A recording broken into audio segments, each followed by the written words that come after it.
Good morning, good morning, good morning. Happy Easter. If you are so inclined, he is risen. He is risen indeed. So that's for you if you are of that persuasion. Good morning, Chill. How are you? Doing absolutely positively splendid. There was a lot happening this weekend.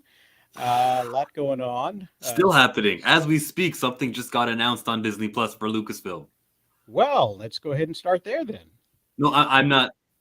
I'm not actually saying that something started. I'm just saying, like, you know, something happened. Well, I know you did a stream yesterday where you touched on some of the things. Maybe you can give us a quick highlight of Okay. Saturday's Star Wars celebration. There was a lot going on. Three movies were announced. Of the three movies that were announced, one of them makes a lot of sense to me. Dave Filoni is going to make his film theatrical directing debut, and the stories that he's working on now, Skeleton Crew, Book of Boba Fett, Mandalorian, Ahsoka, these will have an ending, and it will be a movie. We don't know the title of this movie yet, but it's a movie. The next movie, James Mangold, he's supposed to be doing a movie that he's going to be really involved in. It's all about the beginning of the Jedi, the beginning of the Force, the origins. A movie I'm very worried about because sometimes you don't need to go back and answer the questions that don't have answers yet. I don't want to ever know what Yoda's species is or where what planet they're from. Let's just not even address that. The mystery is cooler. But hey, we're gonna find out about the Force and Jedi. And then the third movie. Do you remember how in 2015 they had like three movies? They called it Episode 7, 8, and 9. That's what Disney called it, right? It was the sequel trilogy. They're Yes. saying that 15 years after that, Ray Palpatine is going to be back, and she's been restoring the Jedi Order. It's a brand new Jedi Order. She's going to do what Luke Skywalker couldn't do, Oh, and that train and bring back the Jedi as a religion, or like successfully resurrect the Jedi. Even though the final scenes of that movie saw her putting the lightsabers in the sand and kind of retiring it. I mean, yeah. I left me to interpret that, but hey, she's going to do some stuff. The problem is like my biggest problem is the 15-year aspect. I'm very worried of how much damage you can do with 15 years worth, or just the lack of advancements that you're going to be doing in 15 years. You shouldn't be allowed to have that much say over the control of what happens in the Star Wars in the time period. 15 years, you couldn't just jump ahead like 5, jump ahead 6, 15? Man, Well, I guess that would give the whole thing some time to settle down and build up a new bad guy. So yes. My problem is not the bad guys. My problem is what you're going to say that the Force did now. Well, my problem is, are you dressed as Wario? I didn't realize that. I was looking at I my am. camera the whole time. You're dressed as Wario. We went to the we went and saw that movie, at the behest of Grace Randolph, and we really had a good time. The boys had a great time. The wife had a great time. I had a great time, and everybody who went to the theater had a great time. That was the really big takeaway, was hearing all the kids enjoying themselves while everything was happening. And the complaint about all of the Easter eggs being shoved in there, it's not really an Easter egg if it pertains to the world itself. Everything that they considered an Easter egg, the mechanics of how the carts were built and the slot machine aspect of it, all of those are game mechanics, and it makes sense that in a game movie, the game's mechanics would be included in the movie. So Yeah, you'd it was think. all part of the lore. So is Grace Randolph like the only one saying this? Is that why you selected her, or are many No, critics saying that the Easter eggs got in the way? a lot of people, a lot of the critics were just yeah. They one critic claimed that the movie was made for YouTubers so that they can make 110 Easter eggs you missed videos, and Oh, that they okay. were that it was like an unplugged Game Boy, which tells me they don't realize that a Game Boy was the portable handheld, the original portable It handheld was an unplugged Game Boy. Yeah. that was unplugged. So backwards compliment. I don't think so. Uh, they just didn't understand it, or if you're a conspiracy buff, they were paid to trash it. Because So Hollywood has this enemy now to the east, or I should say the west, kind of. It's where Japan is, but they don't need these other people coming in here and taking some of that gross. Like they're perfectly fine with Bollywood. Go handle your business and make money over there in India. Good for you guys. But that, nah, you can, as soon as you foreigners start getting in our turf, like, it's bad enough we have to share with the Brits and their James Bond franchise. But all I think that might just be it though. there's It's also the aspect of Nintendo having more creative influence over the production of the film. They apparently turned down a version of the script where Peach was the boss and the main focus of the movie, and Mario and Luigi were just bumbling buffoons. And there are aspects of that still showing up in the film. However, it's taken as a learning curve, fish out of water, getting to know the new way of doing things here in this particular game world, as opposed to the real world. So, Oh, that's what the movie's about. They're in a real world into a video game setting. Okay. well, they don't get called into a video game. They just get called into that world where Peach lives in the Mushroom Kingdom. Oh, they meet Peach Bowser, for the first time in this movie. It's their first yes, introduction to. yeah. Okay, that's what it's about. All right. Hmm. So it's a pretty good film.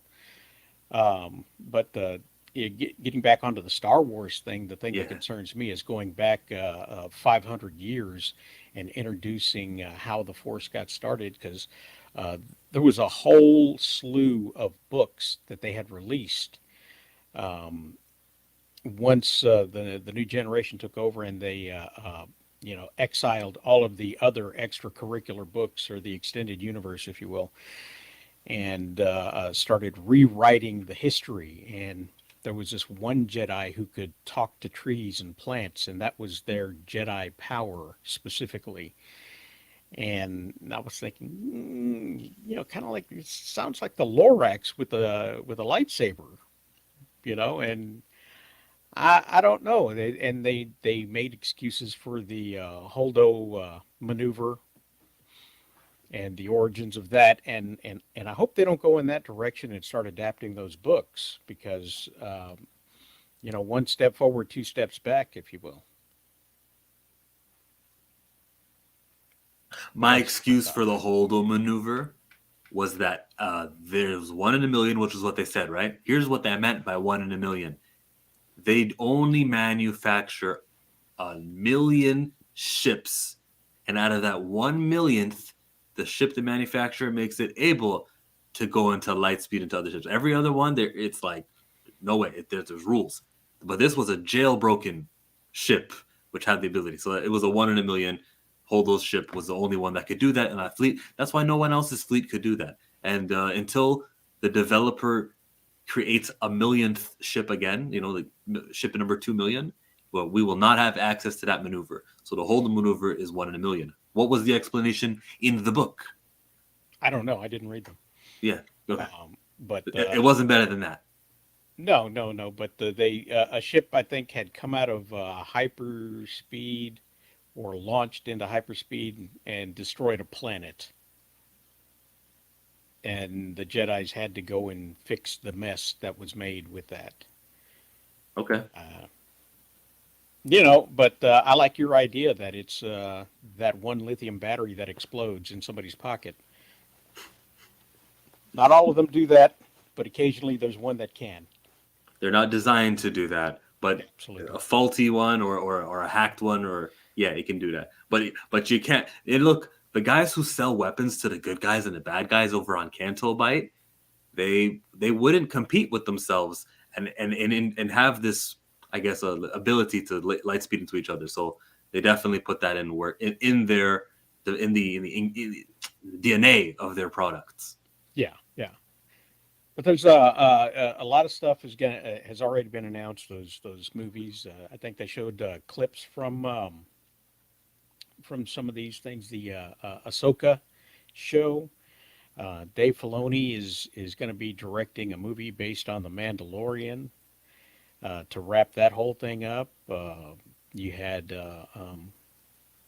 some big bad guys alluded to or announced. The blue faced dude, I don't remember his name. Grand Admiral Thrawn. Grand Admiral Thrawn, yes. And so there's lots of stuff happening and coming up. So it's a good time if you love Star Wars. How do you feel about Rey, a female protagonist, being the focus of the next Star Wars movie? Um, it depends on which way they go with it. If they continue with the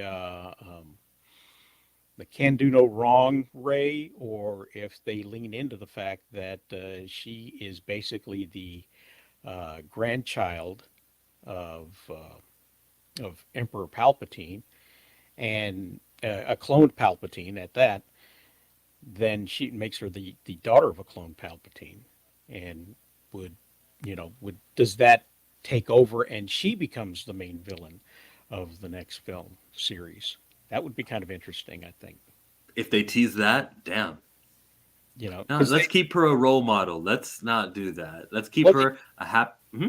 they did give her Luke Skywalker tree moment when they showed her with the double-edged lightsaber in that vision, Yeah. and I think she wasn't really interested in coming back to the franchise. Maybe something like that would interest her in coming back in, expanding her acting abilities, expanding the role, and making it a little more interesting. Miss 1776, what do you think about Ray Skywalker coming back? Well, I'm kind of with my dad. We were talking a little bit about because he's excited about Daredevil, and I was telling him not to get too excited because it's Disney Daredevil.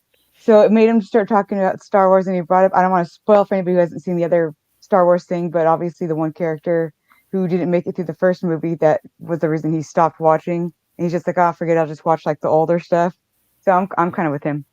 So I don't really care. I hope for whoever does enjoy the Daisy Ridley story that it does well. But other than that,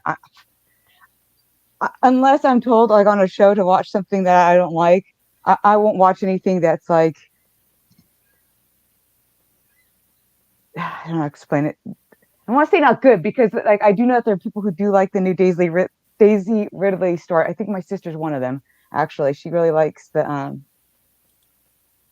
who's the Kylo Kylo Ren. Ren. Yeah, she has the hots for him. So I do know that there are people who like it. So for them, I really hope her coming back and hope it's a great storyline for them. I don't trust Disney anymore. Hard to. Yeah. Yeah, it is. I mean, they do on occasion, you know, bow to the masses and hold up their sacrificial lamb and excise one or two executives, hoping we'll believe that they've changed. So who knows what's going to happen? I actually wonder about supporting this movie and should I withhold my dollar? It's a Star Wars movie, so of course I'm interested in seeing it. But like, what if me paying to see this movie supports some sort of like damaging narrative that Kathleen Kennedy can produce great stuff? What if I just don't watch this one, but then I'll pay double the ticket prices for Dave Filoni, and I bring my whole, you know, all the mongers and all the chillettes. I'm trying to be funny, but I just invite all people. We watch the movie together, and we watch Dave Filoni again with like a second friend group, and then a second group, and a third group, and I just keep on supporting this Dave Filoni movie, and then I will be teaching, and thankfully the box office results are public. I'll be showing everyone that Dave Filoni is money. This is the one. He is the maker's protege. He is the Padawan. I think, like Mario, all of the people who trust the process and the people behind it are going to make a statement at the box office. So if you're behind Kathleen Kennedy, you're going to show up for the Ray movie. If you're behind Filoni and the original Lucas vision of things, you're going to show up for that in mass. It's like I was thinking. I told my wife. I said, you get a Marvel movie out these days because everybody's grown up with it. You get one Marvel fan in there, you're going to get one Marvel fan. But when you bring a Mario movie out, the fans of the movie, my kids, you're not just going to get one ticket. You're going to get bare minimum two. Single parent, single child. There's two tickets. You get the rest of the family in there. You got four tickets. And so for one fan, you're going to bring in multiple people in groups to see the movie. So Right. and I, I and I think think Star Wars had that power at one point. yeah, I mean, that's how I absolutely. watched the. I mean, when I was like the target audience for the prequels, And so my dad was. I remember him being all excited about the prequels. You Mhm. know, I mean, I know that there's controversy over the prequels, but I just remember that he was like really excited, and he had showed me the old original ones in preparation for the prequels. So The Bad Batch has its fans, and some of those kids could be convinced to watch the Ray movie. Maybe Omega is in it. Yeah, yeah. There's some people speculating that Omega's already shown up, but I don't want to get into that part. How old would Omega have to be in the Ray's new movie? Oh, she would have to be ancient, um, Palpatine level old. Yeah, she would be really old. Gunji, maybe the Wookiee. Maybe Gunji is going to be a participant in the Ray school. Oh, The that Wookiee. character. Yeah, he could be. Yeah, we'll just have to see how that works out. I mean, because there's going to be leaks. I think if it's a horrible script, we're going to get leaks like we got with the Powerpuff Girls. Um, but if they keep it closer to the vest, we may not know exactly what's going on, except for a few filming location pictures, like we did with the second trilogy. We got them photos from the air base where they were shooting in the exterior locations, but not much else, except for what JJ gave us. So, you know, Hey, but at least the movie's coming sooner than Superman Legacy. James Gunn told us it's coming in the summer of 2025, but this one is supposed to be coming in 2024. Better. We got to give Lucasfilm that. At least they're not announcing things and we still got to wait 3 years for it. well, it sounds kind of rushed, but I thought Miss Lady turned hey, her camera Kitty. on for a second. I Hello, Face reveal. your turn. That's Just yeah. I don't think her face reveal is going to show up on YouTube at all. It may just be on Twitch. oh yeah, I mean, if that's where we end up getting stuck, yeah, Yeah, yeah, he got MSK wound up getting struck down on the YouTube for a few days. Don't know yeah. why. We don't know knows why actually. He doesn't even know if it was actually him. It could have been uh one of the guests. Let's face it, we all get crazy on there. But I believe it's him. I hope it was him because it would really, really suck if it was me. I would be like really disappointed in myself. And me, I have high self-esteem and ego, and I don't want to puncture it here. Well, that would make me a target, wouldn't it? On YouTube, if they're going to try to eliminate you one channel at a time. Likely, see, like I'm taking. Good luck. Kitty, do you have any thoughts on the Star Wars celebration? No, that's like I said. I'm a Star Wars normie, so tell me what to think.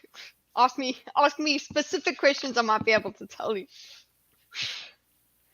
Are you familiar with the character of Rey Skywalker?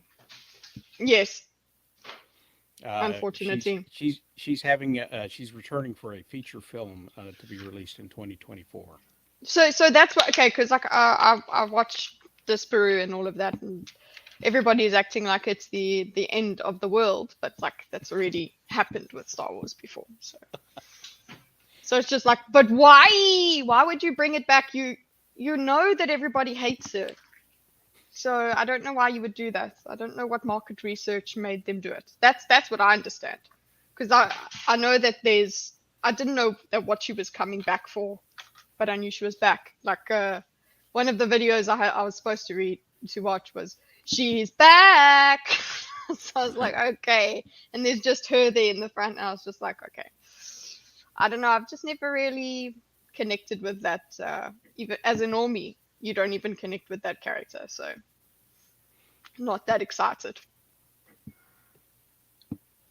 Oh, Are you in New Zealand right now? Because the sun is up and that's confusing me. It's Dubai.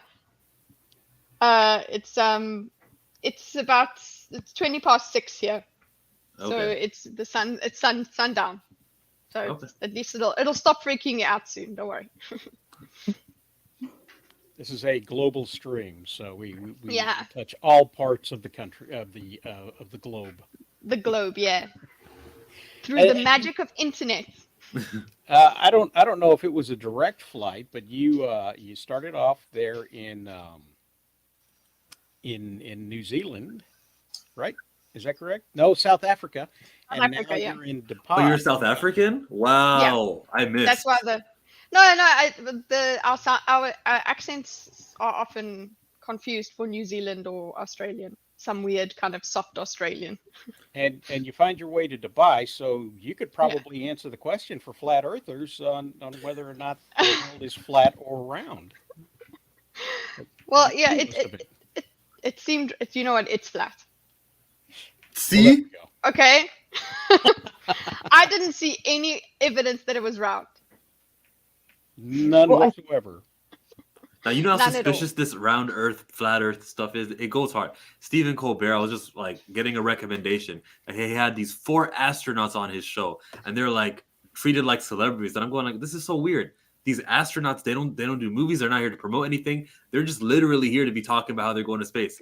This is fishy. They're really trying to indoctrinate Propaganda. all you viewers. It's probably there's something fishy going on here. They need to justify Mhm. all the money that goes to these space programs, which probably is going to some other chicanery. They want us to think the Earth is flat because, if it's flat, then Then that's one of the best things about the flat Earth theory. Is like, but why? Why would they? you put can't so- convince a flat earther that the world is round because they have this thing where all pilots are in on it, and they Yeah. So think how they yeah. like go in this circle, like they fly in this it's like this flat Earth, and they like fly in this circle. I don't know. It's like this really weird pattern, but every pilot ever in existence is in on it. Apparently, Yeah. it's the only way you can get your pilot license. Absolutely everyone, every single one. And if you're not, you just get shot down. You're done.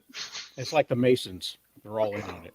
Yeah, exactly. And also you're just gonna leave clues all over the place to make sure that everyone can maybe figure out who you are. I mean, you Well, think and- back to this, like our ancient like explorers who traveled the entire globe, and if they could only see now that we're having an argument whether or not the world is flat. Well, Christopher Columbus tried to float around the world to get to England, and he failed. Yeah. Well, I was thinking more like Just saying. Magellan, but he failed too. I forgot he 2 weeks before the end of his trip. Oh, Didn't God. follow Right? Didn't he get killed like 2 weeks before the end of his Magellan? I think he was like killed 2 weeks before he like reached the end. Oh, No, I that's- wasn't around. I wasn't there. So. I love your outfits, Oh, thank you. Gonzalez. It's lovely. You dressed for What the I took occasion. movie. What? It's Yeah. one of the movies when I took the. Did boy. you watch? Did you wear? Okay, how was it? Okay, I suppose you guys talked about it. Or Yeah, have yeah, you? we did a little bit. That it was a fun movie. The kids liked it. Everybody in the crowd, the audience loved it. I found it to be a very competent movie, and very true to the source material, and most of all, fun. It was a fun movie. Yeah, that's what you And, need. That's Chris what that Pratt sort of is movie's for. slowly becoming the John Ratzenberger of animation. So yeah. What does that mean? Normie. Okay. John Ratzenberger has had a play in every single, had a part in every single Pixar movie that has made money. The ones that he hasn't been in hasn't made any kind of, hasn't had the best success. But he's always shown up in a film. Whenever he shows up in a film, you're confident to know, hey, it's going to make some money. So, and that's where Chris Pratt is starting to sit in animation. He's getting better. So was the voice not as cringe as people were thinking? Well, the what makes it cringe is that you weren't expecting Chris Pratt's voice. To do that, yeah. Yeah, you hear Mario and it's like, let's go. You don't, yeah. You and so you're used to that, and then all of a sudden, it's Star Lord. Come on, man, and yeah. you wonder what's the point of that? What's going Yeah, on? why did they do that? It's yeah, and then And it's star he quality. specifically said he worked on the Mario voice to make sure that he got it right before anybody heard what he sounded like. And the fact that they only let him say a few things in the trailer made everybody else think, oh, well, they don't have any confidence in him and his Mm, voice because they're not showing Mario being Mario. But mm, it's all taken care of within the context of the story, okay. and very very early on, it's set out and made exactly aware why they're dressed the way that they're dressed, why they wear the caps the way that they do, and why they wear the gloves, and why their voice is the way they are, the way we know them. You know, Mm. it's a Mario, it's a me. You did. Why people interpret them to be like that, Yeah. and why when they're not anywhere else they talk like normal people. So Okay. Yeah. it's all addressed really early on. Oh, that's So good. I You wish don't movies weren't so expensive because I you would don't go. stand with John Leguizamo? Ooh, Uh, no, because I like to be on a winning team.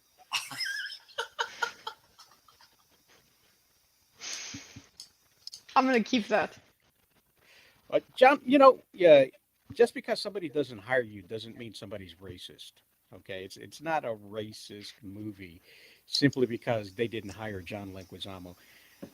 And he's mostly Mexican anyway, so it doesn't matter. yeah, he was in it. That comment he made the other day was like, bro, Mario's Italian. He's not like Portuguese or Argentinian or Yeah, like The where you, languages are kind of similar, okay? and to be perfectly fair with the production of this Mario movie, nobody from the original Mario movie made it back either. Mhm. So it's not all about him. He's drawing attention to himself through negativity, and that's a bummer. Well, I mean, here's just the weird, kind of funny kicker. So a Latino excludes Spaniards. So the correct term should have been Hispanics in this sense, because if they're from Italian, that's Europe, and Spain's, you know, Mhm. part of Europe. Mm. So they should have used the word Hispanics. I mean, if we want to get all technical and annoying here, Yeah, just and putting it out there. it's not like Mexican is a pure race. I'm going to get in trouble for this. Well, no, Mexican falls under. Oh yeah, you're right. Sorry, didn't mean to cut you off. Go ahead. It's not a pure race because it's uh, uh, it's it's a mixture of Spanish and South American Indian. So that in itself makes it a mutt. You Well, know. and if you want to take it a step further, it's actually a mixture of that as well as African. Um, from it's just part of history. The conquistadors also brought over slaves, so that's why you have what was it? I wish I could remember the term that they were using for like where it's like African and Mexican. I can never remember what that term is. But yes, It's there's like lovely. there's a term for it that they just now approved because they had to fight for it because Mexico was like they didn't want to acknowledge that part. It's like no, you have to acknowledge that is part of their history. Well, There's Mexico actually racist. oh yeah, Mexico's racist, Uh, oh yeah. colorist. Oh yeah, my so that goodness. well, color, yeah, whatever. The racist is Oh no, no, I'm saying simple. that they're both racist and colorist. Yeah, yeah. My my heritage is that Mm, both of my parents were Mexican. But if I go to mm, Mexico as a son of a Mexican and Mexicans and their parents were Mexicans, I'm still considered a gringo because I come from mm. the United States and I Oh, okay. and I don't speak very good Spanish. So Well, yeah, and I would probably be like that with Italy. I'm purely pure-blooded, several generations of Italian, and my Italian is not the greatest. And the old people always were just they were ashamed of me. They are very so yeah. It's I can understand that you kind of it doesn't matter what you look like, it doesn't matter what your name is. Um, you're still different. You actually are an immigrant. You're not you don't belong anywhere actually. But it's not the end of the world. It's fine. No, So. no. What is the end of the world is the expansion of Deadpool's writing room. Anybody hear about Oh Deadpool? God. Hey, and I just shared my screen, or my stream, I should say. So if you're joining from the Chillmonger YouTube channel, the full stream is happening right now on Rosales Comics, so join us there as well. Thank you. Oh, So, looks like you have a comment, Nico. let me go take a look real quick. Oh, I'm on the private chat tab. They have always Nico, what's up? they always have some kooky theory to post hoc justify a phenomena. For the flat earthers. I like his display picture of Obito. Oh, yes. Initially, I was like, "What the hell is that?" I am. I Welcome. hope. Hi. You okay? No, I was gonna say that I don't know how I feel about this, the She-Hulk writer sequel. I don't know how I feel about. Let someone else answer because I don't want to sound like a bitter old man right now. But you didn't have to talk. You didn't have to open your mouth and say, You made noises. let somebody else go. Well, you could have just kept quiet. One of us would have went. It's okay, Warren. I'm going to sound like a bitter old man if I talk about it too, so it's okay. We can both be bitter old men together. Why would they do that? Okay, wait. It's Anne. It's which one? But then again, is it the lead writer? Well, let's take a look here. It says the Ryan Reynolds starring and produced Deadpool 3 has already had one writer shakeup on the road to release, having originally recruited Bob's Burgers writer, Wendy, I'm going to murder this name, Molyneux, and Lizzie Molyneux, Logan, to pen the script. The pair would have replaced the writers of the first two movies, Rhett Reese and Paul Wernick, who were eventually reinstated in place of the Bob's Burgers writers. So they're being proactive in trying to make sure the script is good. I believe that from that. According to Deadline, writer Zeb Wells has been recruited by Ryan Reynolds, Marvel Studio, to join the franchise mainstays, Paul Wernick and Rhett Reese, on the script for Deadpool 3. So Rhett Reese is back then as well, I guess. Wells already written for the MCU before as the co-writer on She-Hulk, Attorney at Law, working on Episode 7, The Retreat. Oh no! Also now be involved with 2023's The Marvels and serves as head writer for Marvel Zombies. The writer holds an Emmy for his work on Robot Chicken and has plenty of history with Marvel as a comic writer for characters such as Spider-Man and the X-Men. And What was his co-writer for The Retreat? Okay, carry on, yeah. so between She-Hulk and Deadpool, Zeb Wells will now have worked on two of the MCU's fourth wall breaking projects. The Retreat is one of the highest rated episodes of the season and received a fairly positive response from fans at times. And It is the least bad. that has marked an uptick in quality after a few shaky episodes. So there you go. Well, Zeb Wells is the guy doing the Amazing Spider-Man comic. I like that there's a comic book guy there. I don't like the Amazing Spider-Man volume that he's working on right now. Was he like 20 issues in right now? It's not my cup of tea, but it's all right. He's not a nothing. He's a guy. If someone was gonna come over from She-Hulk to Deadpool, maybe he can carry over the fourth wall breaking rules that and explain that to the group, the story group. I'm trying to look for the positives in it. There's some positives in it. Kitty, you might hold a strong opinion on this. Would you like to share it? Look, considering why would they mention the She-Hulk credit? Like, talk about the others. The others sound really good. Those are good credits. The She-Hulk don't. How involved was this person with the Retreat episode? Because there's no good episode in that whole season, guys.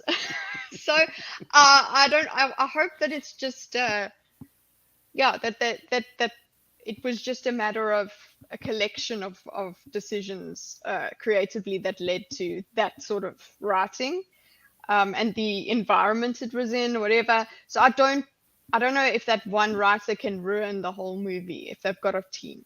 So I think when it comes to writers at Marvel, your biggest choice is part of a charcuterie tray, and you only have what's available there to choose from. mm, Okay, then. But Deadpool did bring his own guy. I mean, Ryan Reynolds brought his own guy, the same dude who did Free Guy, Sean Levy, I think.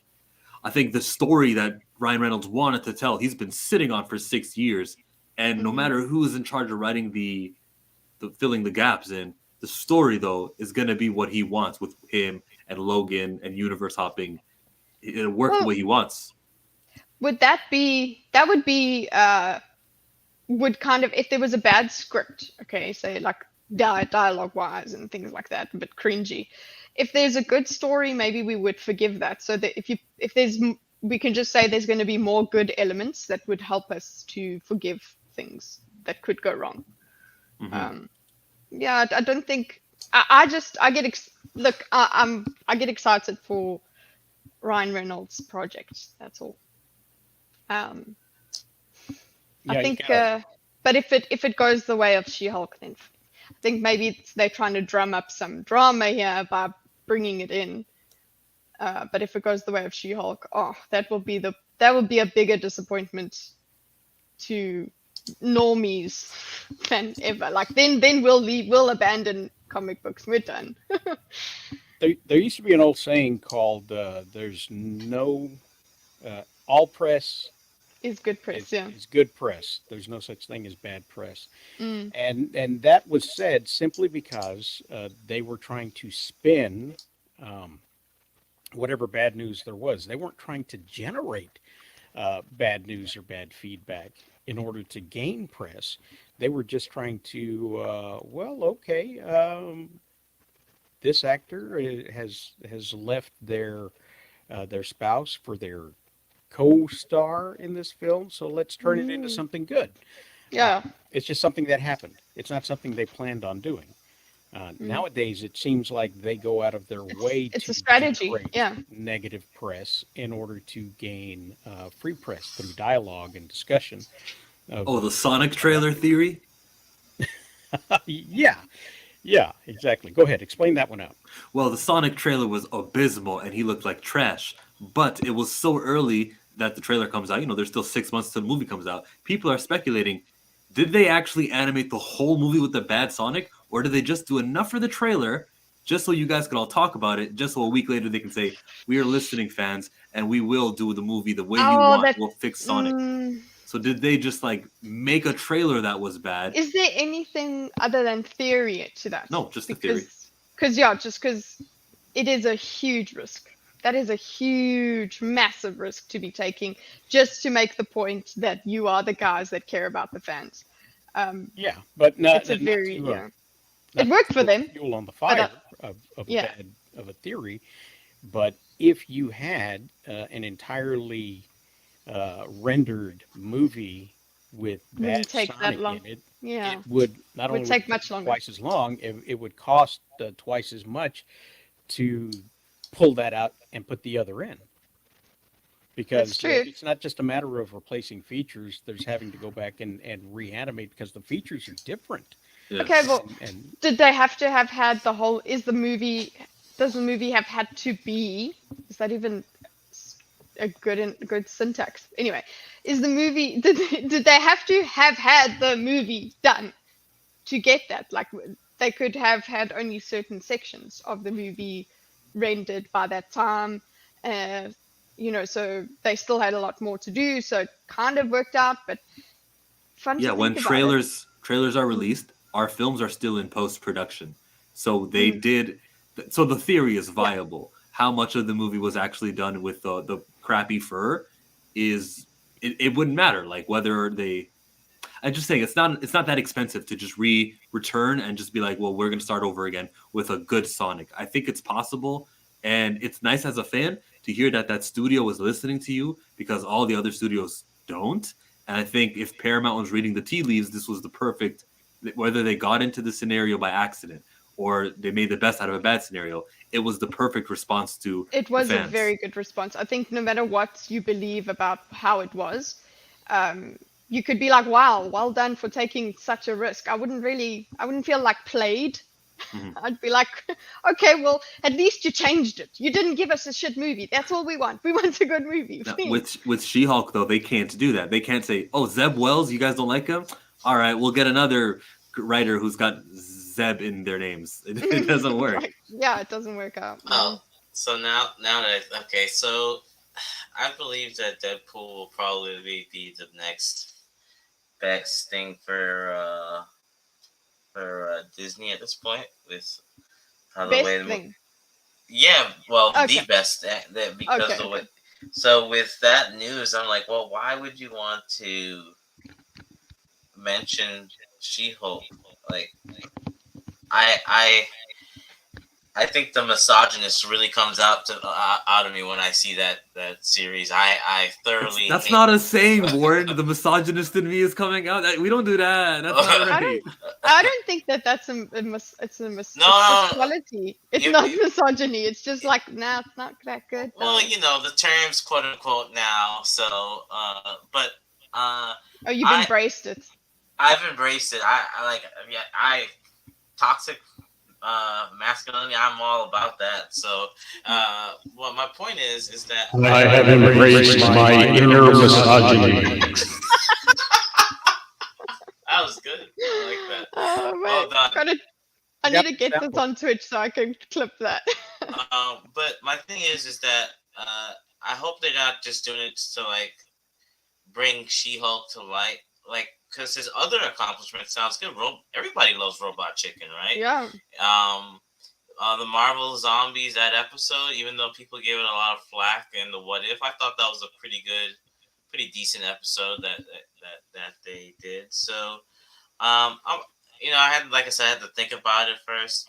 I hope it goes well. I think Deadpool is something they need in the Marvel universe right now because, especially with what's going on, yeah, it's much needed at this They point. lost Iron Man. They lost Cap. They don't have Hulk movies or the Thor's rights to a do them. babysitter. Black Panther died. Yeah, Thor is a babysitter now. So with the Yeah, little I don't know girl. if they've lost them as much as they've aged out, and Thor now. Oh, is who's running kitty? around with I have a I heard a stray kitty cat cat. that runs into my house. Or it's a baby. I don't know. They sound the I same. just don't like that aged out. I mean, look how old Ben Affleck is. He should be retired or something. He's old, he's fat, he's gross now. I'm sorry, he's not like the man I fell in love with once when I was Ages. 13.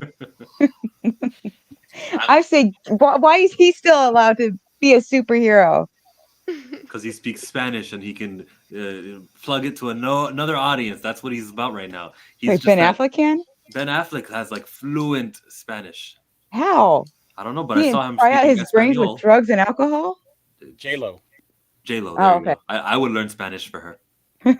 He's got to impress the in-laws because we uncovered what happens when you don't speak Spanish in front of Mexico. Oh, I thought it's because he ditched her the first time for the other Jennifer, and so that's why he's got to impress them. Yo, You see what think Nico about said that. there? Think about you're dating a woman your whole life, married to her. Her name's Jennifer. You don't have Jennifer anymore, but then you call your new woman Jennifer. Like that would be so weird. Have you ever think he called a dr- woman a wrong word by accident, like an ex or something like that? Like That's probably why he.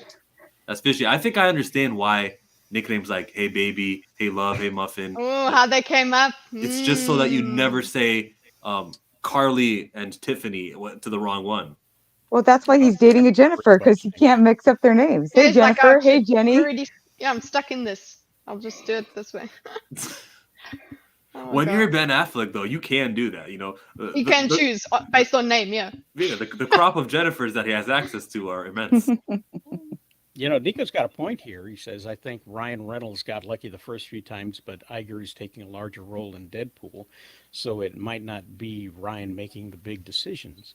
And I think that's probably what's going on when you're seeing people coming in and out of the writer's room, coming in and then having to go out and then finding replacements, is that there's probably some creative headbutting going on. So we'll just have to. I just want to believe Ryan Reynolds is as funny in like real life as he is on screen. Like, I just want to believe that he's witty and smart and whatever, creative. That's what I want to Well, believe. Okay, he is let smart. me I'll tell you believe it. that. Yeah. The one thing that shows that he is smart is that he bought into a small, tiny cell phone company, put in about 25%, started promoting it, and that company got sold for $1 billion. So yeah, now he owns 25% of $1 billion. He's all set. Whether he makes a good movie or not, I suppose. Yeah. Doesn't he have a football club too in Europe? What? Yeah. No, not Manchester, a big league one. You can't afford that. Sorry for him. You can't afford that. He owns part of something. Part of something, yeah. Yeah, part of it I can understand. My guess will Right. be Vancouver Whitecaps because it's a Major League Soccer team in his neighborhood. Oh, thank you, Bree Wood. Bam. There's confirmation. He Okay, also so owns it's a an football American club team, too. yeah. Because like, yeah, if you're thinking, okay, I thought you guys would, football is soccer for me. But you guys did mention, No, yep. No, Thank you you, did Bree Wood. mention Bam. Europe, yeah. it's You, Wales. So it is football, like soccer football. Yeah, that's what I Yeah. meant. Football. That's what Yeah. my father. He was accurate, and the Yeah. worldwide audience confirms it. Yeah, right. The worldwide audience. Thank you, Globe. It's a win for Warren. I love that so much. It really does give it that gravitas. That Yeah, well, I got a brand new soundboard. I accidentally spilled a soda on my old one, so Oh. I had to get a new one, and that one came with the echo effect already built in. So I thought, oh well, that's going to be kind of fun. Does it have like celebrity voices? You got Vader. No, I don't have that. No, I didn't. Does it spend make that you much like money. sing? Can you turn into ABBA? No, Give me a man after midnight. It's only about We'll this just big. have you come and sing on anybody's Yeah, just stream have whenever we you. need that. Oh, okay. Yeah, just sing us in intro. Yeah. What do we got here? They are doing really well too. Okay. Oh yeah. So maybe they're getting ready to be sold again. So who knows? Brian Wood. It's not Nice. just a display picture. He's all about that culture. Yeah, but cell phone companies aren't the only things to be sold, as WWE has decided that it was going to be sold to Endeavor Group, who is going to merge it with their child company, the UFC. So we got to figure out what that means for the fans of the UFC and the WWE, and I think it means we f you. I did my homework for this one. I did. Good. Okay. Where is it? So what I read, okay, well, I don't think I read this one, but let's see if it differs to what I read. Okay, let's see. Here's everything we know so far according to ESPN. Let me pull it up so I can see it with my old man eyes. There we go. And then this one over here. I need a production assistant. That's what I need. The combat sports landscape is about to undergo a seismic shift. Two of the biggest live event and broadcast promoters in the combat space, the UFC and WWE, will be merged into one company. The valuation of the new entity will be around $21.4 billion. Now, that's the real quick take. Longtime WWE promoter Vince McMahon will stay on as the new company's executive chairman, which is the important part for WWE fans because he was not only removed, but he was fired. And even though he still owned shares, he was not allowed to participate. There was a vote taken that he wanted to come back on, and they voted negative against that. And so he used his abilities and what he could do to replace the board. And they reinstated him so that he could come back and quote unquote sell the company. Wow. And this sale with the company basically locks him back in the company itself. So he sold the company with the caveat that he would still be in charge. Yep. So basically, he did in real life what he would have done as a wrestling character, and maneuvered his way back in. Very much dynasty, very much wrestling soap opera stuff happening in Yeah, the I back. was like, I was World. thinking that it's like what do you call it? It's like But we're there's watching Yellowstone. That's those sort of yes, maneuvers. Yeah. very much so. But there's more to it, and the impact of the UFC and WWE combined forces could be massive. And here's where it gets interesting. One of the first things Endeavor did when it bought the UFC was to start cutting costs, which included widespread layoffs. There's going to be overlap in promotions and bookkeeping and things like that. That happened when Warner Discovery came together. It's safe to say that it's going to happen here. You might see more WWE stars showing up in the crowd at UFC events during cross promotion. Yeah. And we've already started seeing that. I think we saw a UFC guy at WrestleMania sitting in the crowd.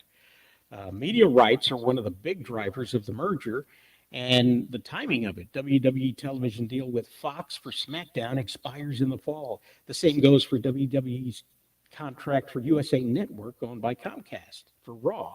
WWE also has a deal with Comcast for its vast content library and monthly premium live events, such as WrestleMania, to be on the Peacock streaming service that extends through 2025. The year the UFC's rights deal ends with ESPN. And that's the key right there. That block is exactly the key. The timing could line up for a media rights deal with a major company encompassing the UFC and WWE under one broadcast roof. A one-stop shop. You can watch WrestleMania and the UFC big pay-per-view events in the same place. And that right there is why the merger made sense for both companies. Kitty, you had some thoughts because you read up on it? Yeah. I just the more those kind of it expands on what I read, because what I read about was, look, there's nothing that you need to worry about as a fan of either or, because what you like about each is still going to stay there. It's all the stuff in the background. It's all the business bits in the background that are going to be changing. And the layoffs and things like that. Those are examples of those changes. So yeah, that's what it expands on that. But yeah, it's nothing. I don't know if it's. I think the worst thing could be those crossover. There's no going. They've said there's not going to be any crossover events, but crossover promotion might be annoying. So they need to check that out before they do it. But I think it's pretty cool.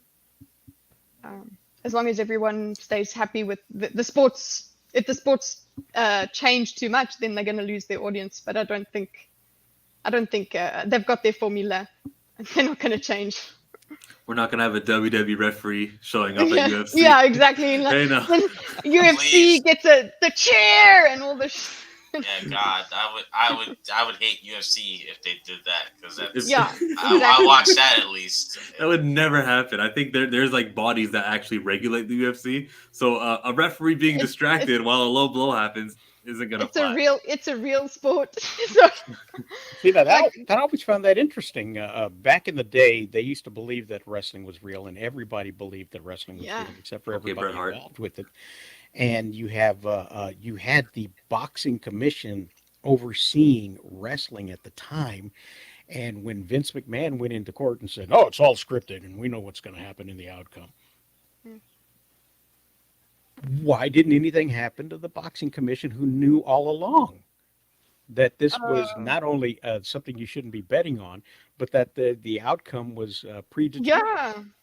Yeah, I believe they pulled those regulations sometime in the 90s. I remember reading it back when I subscribed to Meltzer's Wrestling Observer newsletter, but it was like in effect for a long time. Now, New Orleans or Louisiana, they still had it a couple years ago, and they were trying to cease any of those little independent wrestling companies who do wrestling shows during WrestleMania weekend. If anyone knows wrestling, you know that happens. And they were trying to say that blood is prohibited and the pile driver is a restricted move unless you have like a license to be a wrestling company. And I think Ring of Honor was safe because they registered, or they were considered a true wrestling company, and so was the WWE. But there were so many independent companies that were not allowed to bleed or do pile driver, and so they teased it. That's a signature. You have to.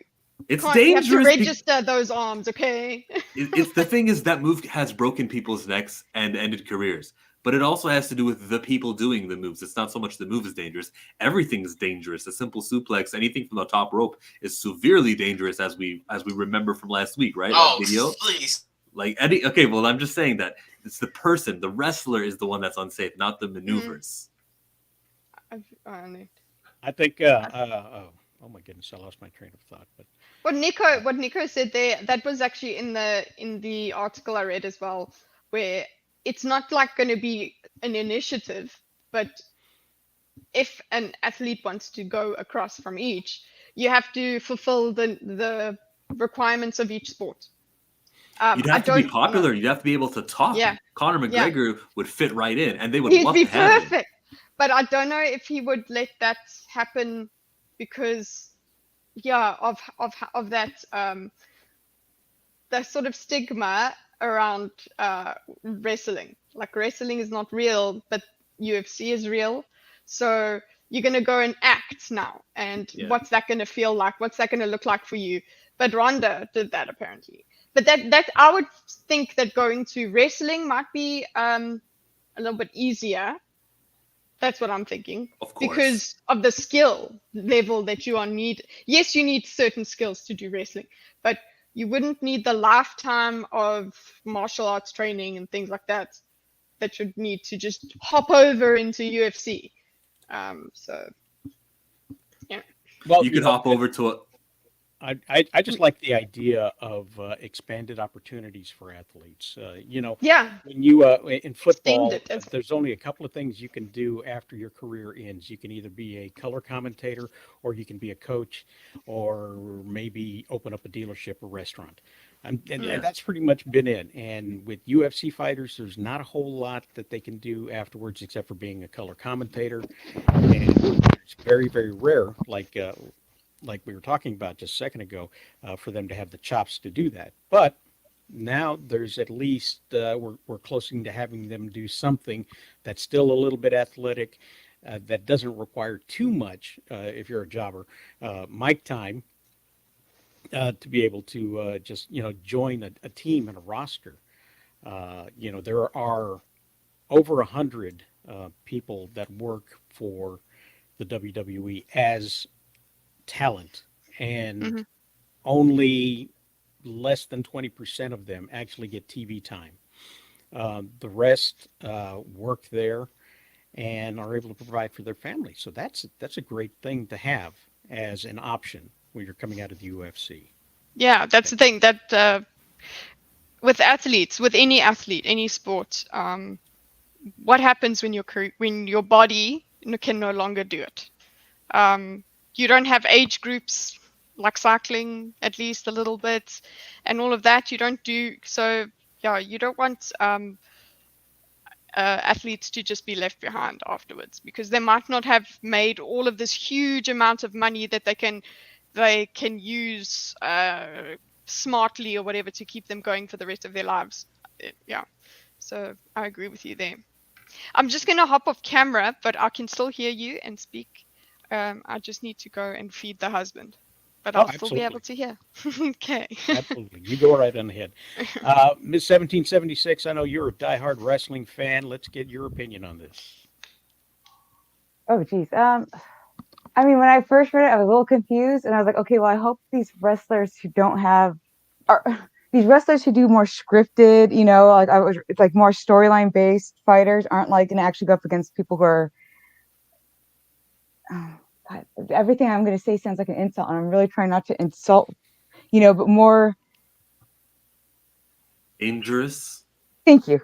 Injurious sports, but then it sounds like you said it's more like the opposite, where it's like once the UFC fighter has been beaten to hell and back and can no longer fight, they're going to go over to the more story scripted, entertaining sport. Did I say that I didn't offend any UFC/wrestlers. I think I try to walk both lines there.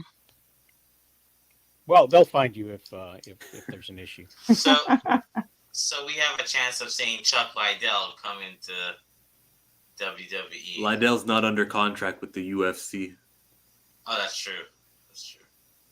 I don't think the WWE is a charity either. They've got their system of where they attain their talent, and they'll make exceptions. Like Ronda Rousey didn't need to go through the developmental. She was training for like a year with a guy named Brian Kendrick, the Brian Kendrick. But like, they're not just gonna take your regular UFC fighter. Maybe he was ranked number 10 for a couple years, but never became the champion. They're not just gonna take that guy.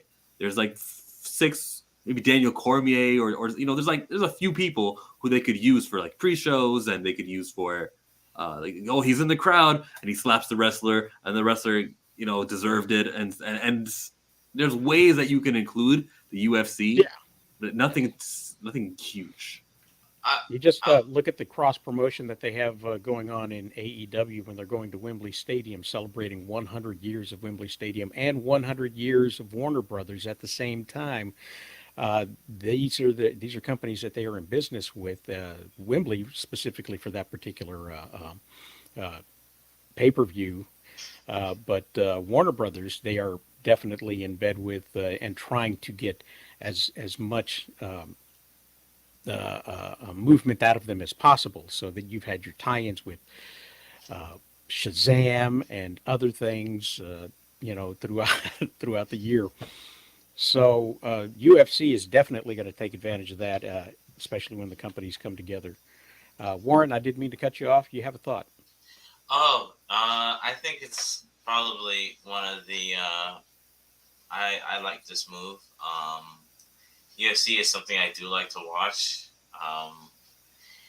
and to have both combat sports under the same umbrella makes it convenient. So that is a good thing. Now the question is, will Dana and Vince clash at certain things, or how that's going to work out? That's my only kind of concern, which I think is fair. But I think it's more of a let's see what happens when everything's finalized and how it's going to be approached. Because on paper it seems good. I really can't complain. I think Vince knows that Dana can slap somebody he disagrees with, so I think they're not going to have that much of a problem going up against each other.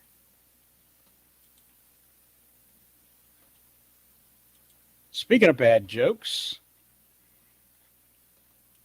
It was that bad. It was a wife beating joke. It was bad.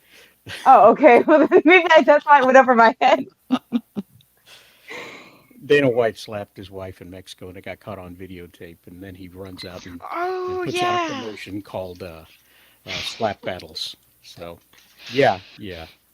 Oopsie. I was digging way deep for that joke. So. And TMZ reported that news with Dana White there. They broke the news with Dana White, giving him the grace of actually getting to cover it and have the rebuttal while it's breaking, so that you don't have like a whole bunch of news stories that only show the video without also showing Dana White telling you it's wrong, it's bad. It was just different from what Jonathan Majors got. Just saying. He didn't beat his wife, though. He's not married. What he did or didn't do, we don't even know yet. And they just reported that he got arrested very unfairly, man. They could have done the same. They could have reached out to Majors, could have done what they did with Dana. They didn't. I agree. So George Lopez claimed that Batman was a fascist in a clip for the new Blue Beetle movie. And RK Outpost Ryan Kinnell had a shit fit over it, and was just screaming his fool head off about woke politics and everything else, and just got all bent out of shape about a joke. Now, I thought it was a throwaway line myself. You got this character who's playing an uncle. It's a secondary character. Wasn't the main character who did it. The main character actually admired Batman and his Batcave as they were going through the Beetle's nest or whatever you want to call it. When he called him a fascist, excuse me, and Gays and Monsters replied to this saying they're not angry because they're big Batman fans. They're angry because they're big fascist fans, which was a joke about Ryan Kinnell. But the director of the film replied to that with, "Well, my job is done," which is what every director should do whenever they anger the audience, which made me think, well, maybe there's more to this joke of Batman being a fascist than we thought there was to begin with. So I looked a little bit deeper, and sure enough, there's an article that says the Blue Beetle's Batman is a fascist line isn't just a throwaway joke. Good lord. The first trailer for the Blue Beetle is here, and while the latest superhero movie from DC and Warner is set to serve as an origin story for a young hero, Jaime Reyes, the Blue Beetle, whose name isn't exactly as well known as Batman or Superman, the movie already looks like it's got some fighting words for DC's big guys, or at least Jaime's Uncle Rudy, played by George Lopez, does. I think we will experience certain superheroes and opinions through the eyes of the family. The Reyes family will have some honest takes on heroes. The Rudy character, the uncle character, George Lopez character has, I think is a really interesting arc that relates to his hot take on Batman. You're getting to witness someone like Rudy, to witness what someone like Rudy thinks about Batman, and you're getting to see what someone like Jaime thinks about these characters. Now, imagine, if you will, if they're playing into the stereotypes of Hispanics being in all kinds of nefarious, ill-gotten gains. Maybe some of them are criminals, maybe they're not, involved in gangland stuff. Maybe, just maybe, Uncle Rudy spent some time in Gotham and was on the wrong side of Batman. Batman enforcing his rules, his ideas, and just like the police, anybody on the wrong side of the police considers the police fascists. So maybe Rudy, having a criminal history, finds that to be the same thing. Who knows? Makes sense I to me. completely think. I think that you're right. I think it's a good prediction, actually. I agree. Yeah, I think that I mean, that's might what they're think going to do with it. that So I Batman- guess by unapologetic, what do they call themselves? Unapologetically Latino. They're really unapologetically stereotypical. There you go. Yeah. Watch that. but maybe Batman would. Oh, here we go. Jaime might think Batman is super cool, but at the heart of it, maybe what Batman stands for is a bit flawed. Then I can understand why Ryan Kinnell, whatever his name is, went crazy. Because it's the way that these things come off to that crowd, because I'm a fan of that crowd. Not really Ryan, but FNT. The main premise right now is Hollywood doesn't get the benefit of the doubt because it's ruined it's ruined a lot of things up until now. So they are no longer giving it the benefit of the doubt. So you coming up with that arc, that would be too charitable. And I hope that they don't ham fist that in. If they do it well, then it's fine. But this sounds a lot like a person who looks like me, which is a line that a lot of people use. A guy like whatever the uncle's name is, what he would think of Batman. What does that mean? So I think you're right with what they're going to do with him, but also they're going to justify. I think they're going to justify why people get into crime and he was desperate and whatever. That if they do that and they bring him into being a criminal, the stereotype will not be he's just a bad guy. It's that no, he fell on hard times and he had to do what he had to do, and Batman didn't understand that. And there are criminals out there that have good reason to be criminals, and Batman's a fascist for that reason. So I can see. I think For sure. Batman illegally enforces the law, which makes him a little Authoritarian. bit, yeah, To a me, it little bit makes him a authoritative. vigilante. Yeah, It's not a fascist. He doesn't have this kind of, he's not Where's using his like Wayne bucks to like be some huge political figure to where he has like a group, going out and doing his deeds, like, fighting? Yeah. like groups we've seen throughout history. He's not doing that. He's a vigilante. That's why, and people criticize him all the time. So, I mean, that's not what a fascist is. You criticize a fascist, like a legitimate fascist regime, and you're going to see the difference.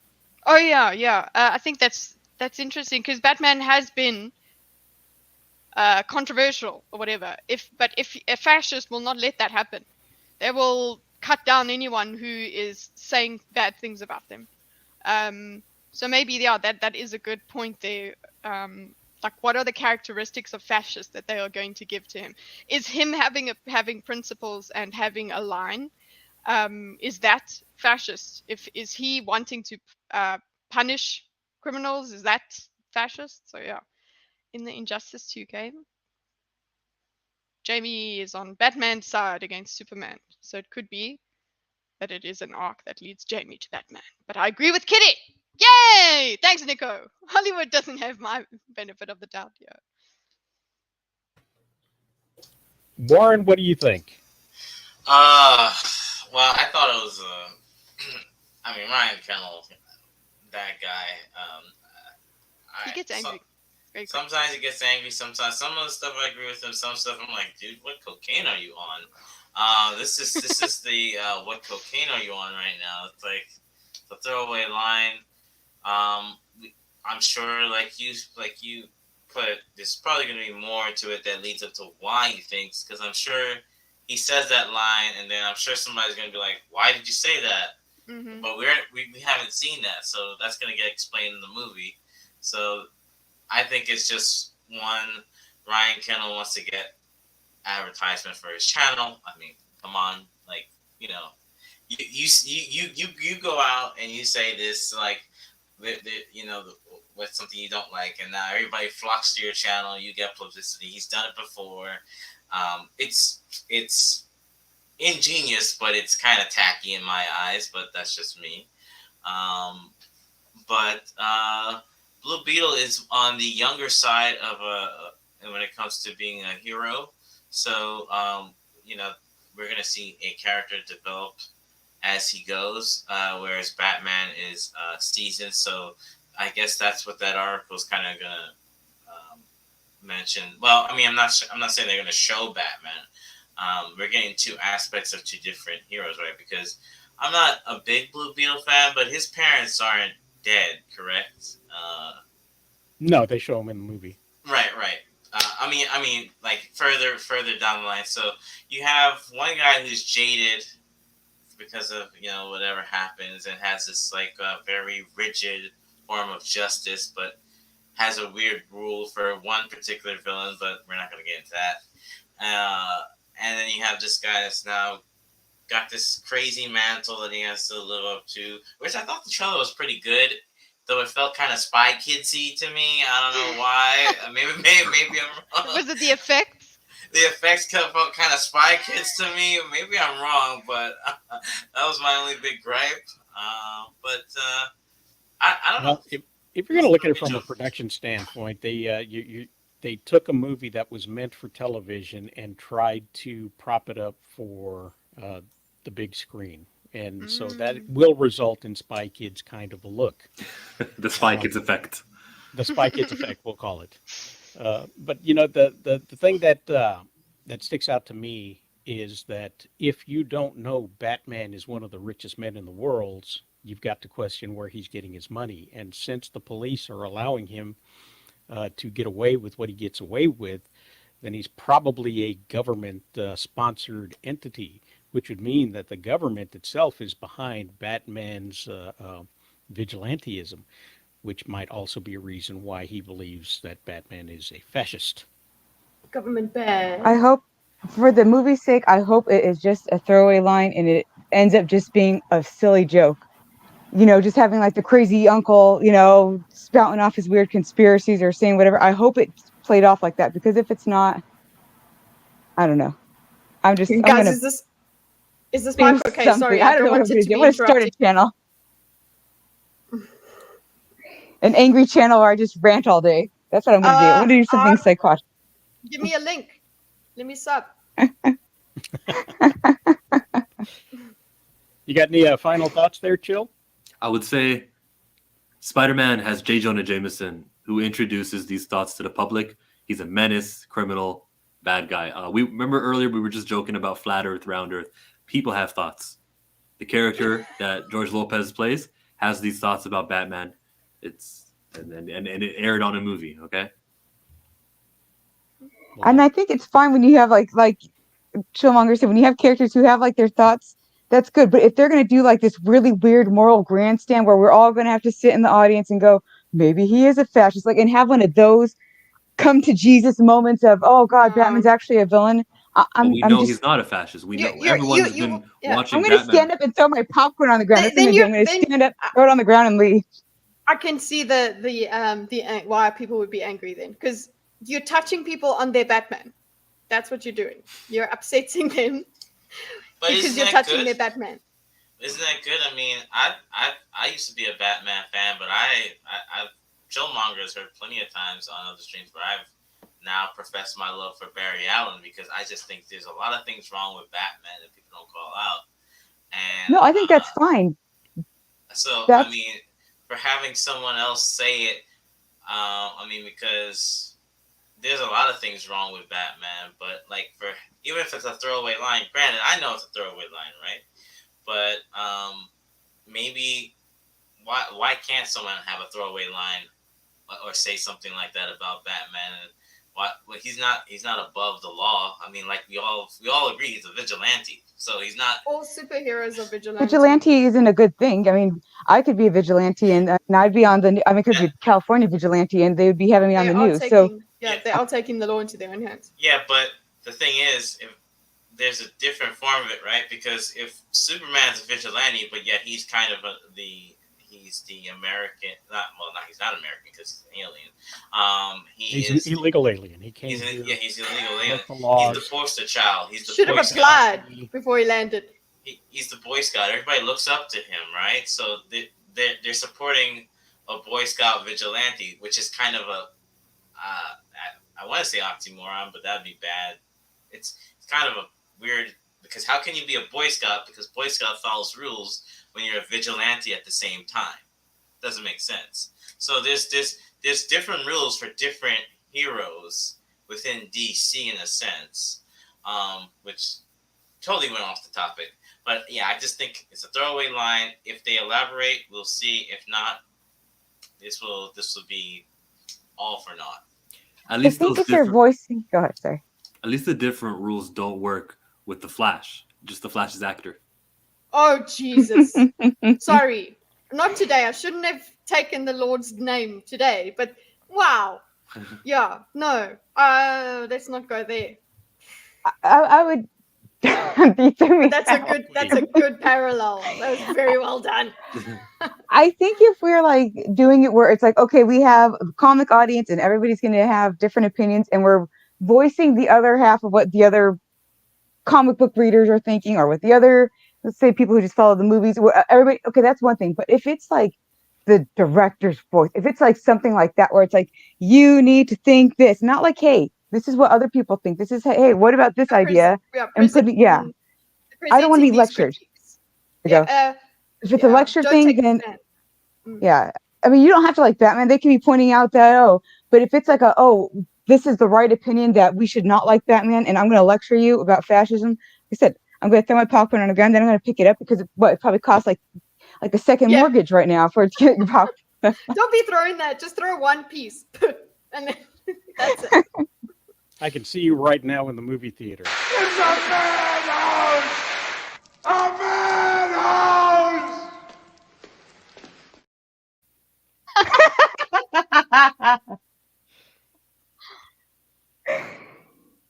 Dominic says Bruce is also compassionate to people, even members of his rogues gallery who deserve it.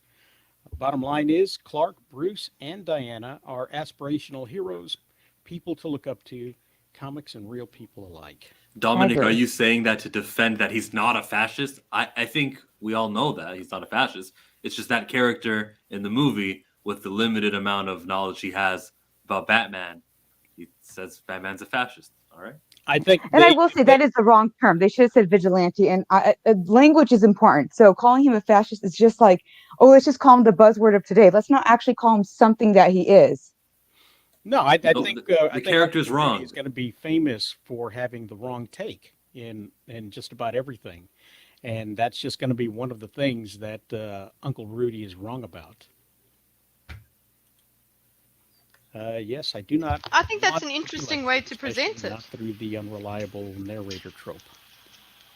I think it's a good way to present the other thing. Don't present it as if it's the truth. Like, because then you're gonna touch people on their Batman. So don't touch people on their Batman. Just suggest it. Well, let me ask everybody this: who is a fan of D&D, Dungeons and Dragons?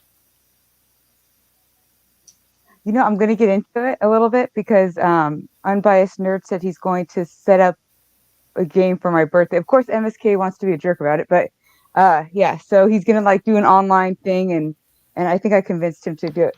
To be fair, there's a second part to it that I asked him for the storyline, because, you know, we create the story. I asked him if he could have it where like the siren characters MSK down. You know, I mean, because, you know, they're supposed to be learning these men to their death, and, you know, if they reject you, it's pretty hardcore. So there was the second part. But, you know, I want to see that. well, you're gonna do it too, right, Warren? Everybody's gonna come on. It's in August. It'll be in August. Yeah, sure. All right. It'll be an awesome thing to see. About D&D, I think I am one to watch it. Would like to know more about it. I am not against it. That's my stance on it. Well, you may be after you read what they're going to be doing. D&D is going to be removing the half races in their video game in their game. It's a Oh, role-playing Lord. game. How is that? How is that? No, that's completely the opposite. Dungeons and Dragons to remove half species from player's handbook claims the entire idea is inherently racist. Oh, Oh, everything's inherently racist. We're fine. Frankly, Excuse we're me, not sorry. comfortable and haven't been for years with any of the options that start with half. Explained the decision. The half construction is inherently racist, so we simply aren't going to include it in the new player's handbook. Now here we see some examples of a half elf and a half orc. So Okay. there are benefits that comes with being a combined character. Mm-hmm. You get racial traits. Yeah. In this case, if you are half orc, you get a +2 to your strength and +1 to your constitution. Also, dark vision, which means you can see at night. Menacing, which means you get to intimidate people. Relentless endurance, which means no matter what kind of damage you're taking, you can still continue to fight without any kind of negative side effect to it.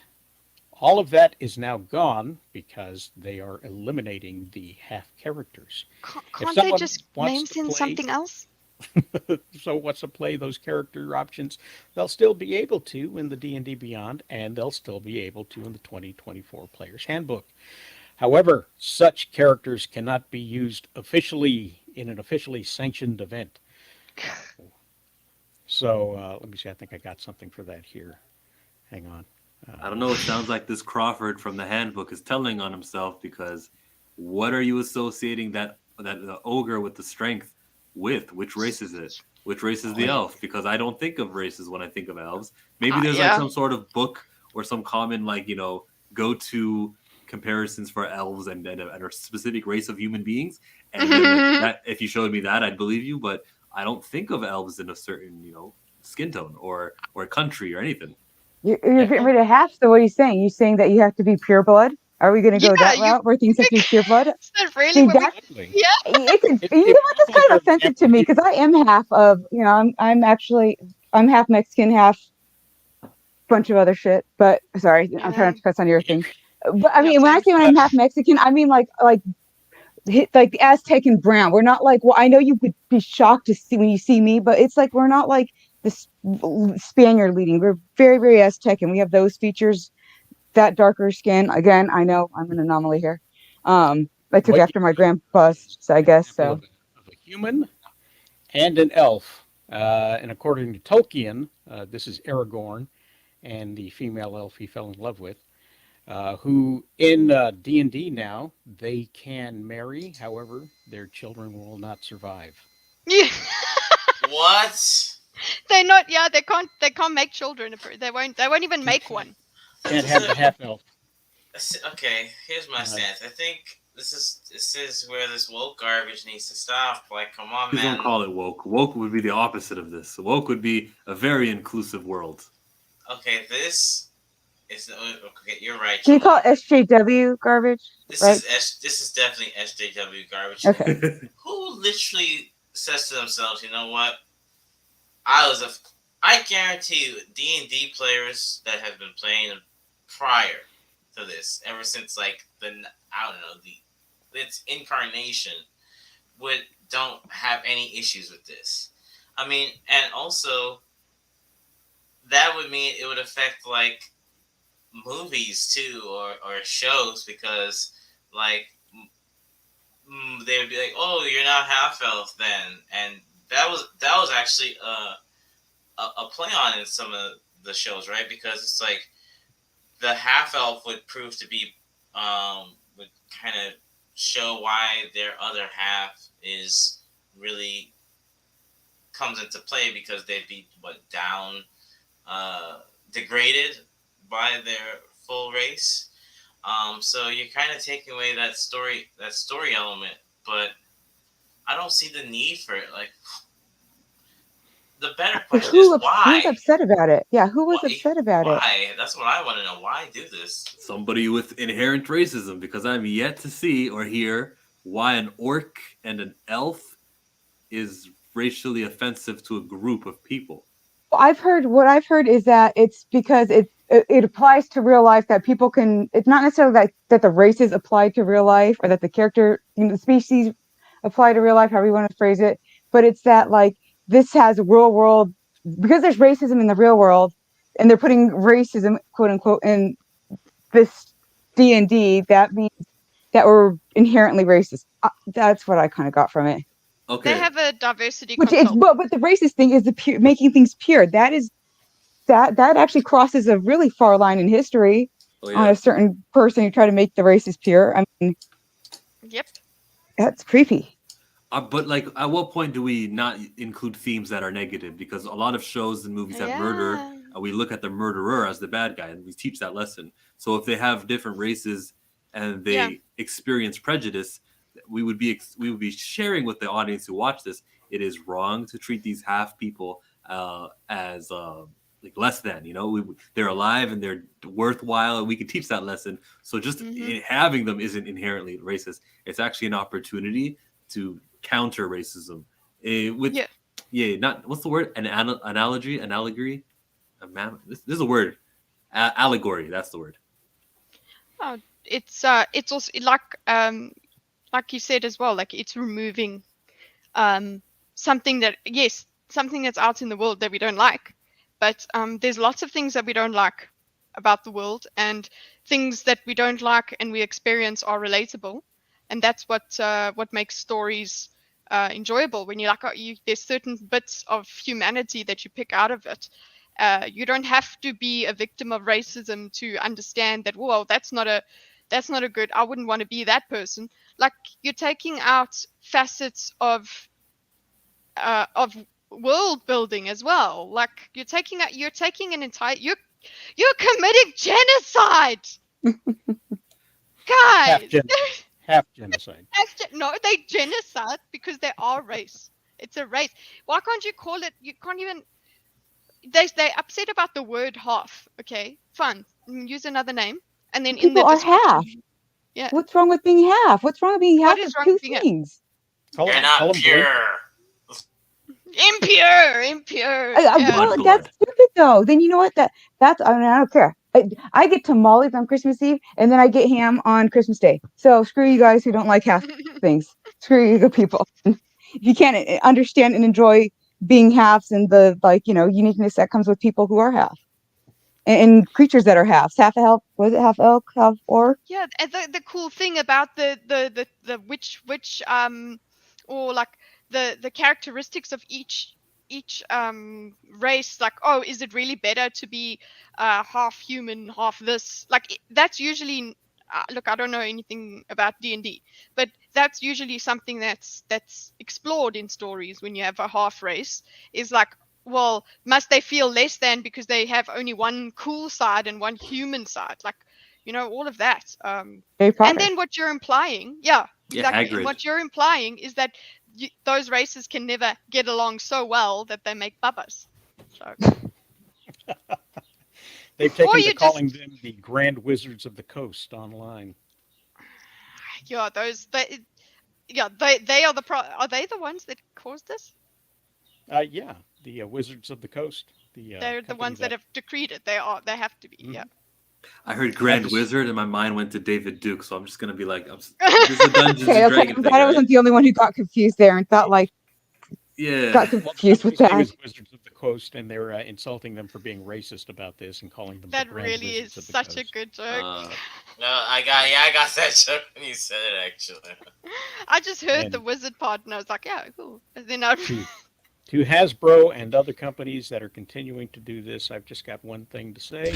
Are you out of your Vulcan mind? Vulcan. Vulcan. Yeah. Is that a they got deleted some- scene? No, that was No, actually in the probably film, the first one. Okay. Really? Yeah. Oh wow. But I think maybe, like you said, who was upset about it? Was there someone on a forum, or was some consultant? Most likely Who's it was trying to somebody find from problems. Human Resources. Yes, the HR lady. The HR lady, white liberal lady, came in and said, "That's horrible. That's racist. I know about racism." I suppose that's her credentials.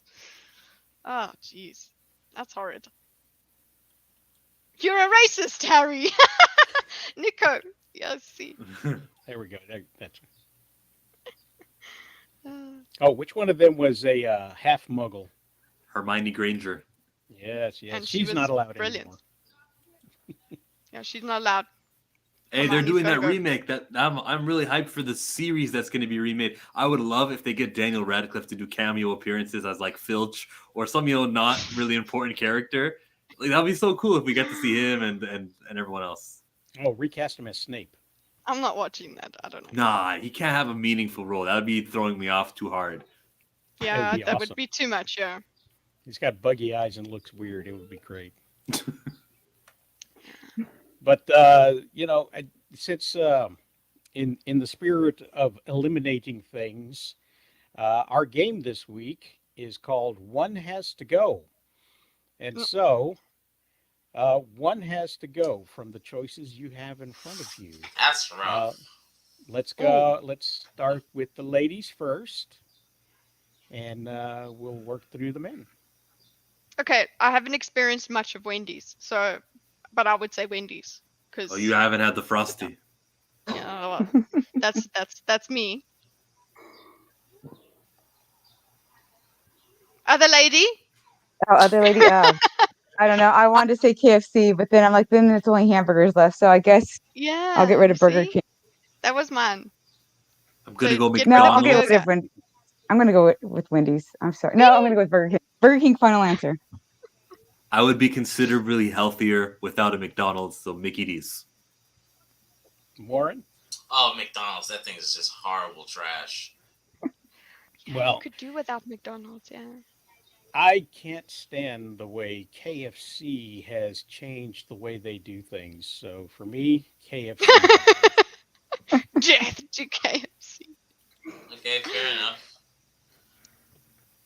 So we've Ooh. got 4 flavors of ice cream. You've got vanilla, chocolate, strawberry, and cookies and cream. Kitty. That's not right, man. There is no wrong answer. Okay, the chocolate because cookies and cream has both of it. So, yeah. For me, I was the chocolate. If one had to go. I was gonna go with the same thing I because it does have the same thing. You know, I was Yeah. gonna go. I don't know. It's hard because sometimes chocolate is a little bitter. just know I like my strawberry, man. So I She's- couldn't get rid of it. I think most people will take strawberry out. Because it's the least amount I have is strawberry. I'll take that one out. Mm. Warren? Strawberry is for aliens, so that thing can go. Well, let us know in the comments below which one you would have removed, which one's going to go. For me, just because you can make it on your own, I'm going to have to say bye-bye to Ooh. cookies and cream. Well, 'Cause- then it's not truly gone. You're a cheater. You are a cheater. You made us say all the answers, and then you just told us about that loophole. Yeah, you're gonna give us the loophole. Bree Wood says cookies and creams. And Nico says, who even likes strawberry? Nico, Wood get says, out, bro. Strawberry is great, man. Yes. So we've got some debates there going on. Moving on to breakfast. Oh, French toast, waffles, pancakes, and that looks like a cinnamon roll. yeah, it's a cinnamon. Yeah, that's like a Cinnabon. I take out the Oof. Cinnabon because it's too rich for me. That French toast is the top of the list. It's amazing. It's not going anywhere. Ever. I use But, vanilla yeah. ice cream to make my cinnamon toast. I mean my French toast. Oh, that's good. It's got everything in it. It's got your cream, it's got your sugar, it's got your vanilla. It's even got extra emulsifiers in it to make sure that it's nice and thick. You just add your eggs to it, dip your My bread God, in my it. husband would Boom. love that. And Oh my it's- gosh, I it's need to perfect. try that. So I could not, for the good, for in good conscience, get rid of vanilla ice cream. Andrew, look what he said. Let's see. Andrew, my God, he said, "Good morning, everyone." Curse No. on him. He No, said that's go the wrong away one. with. He said French toast has to go. CIA uses strawberries to torture prisoners. French toast Mm. Andrew, disowned, bro. has got to go. Unsub.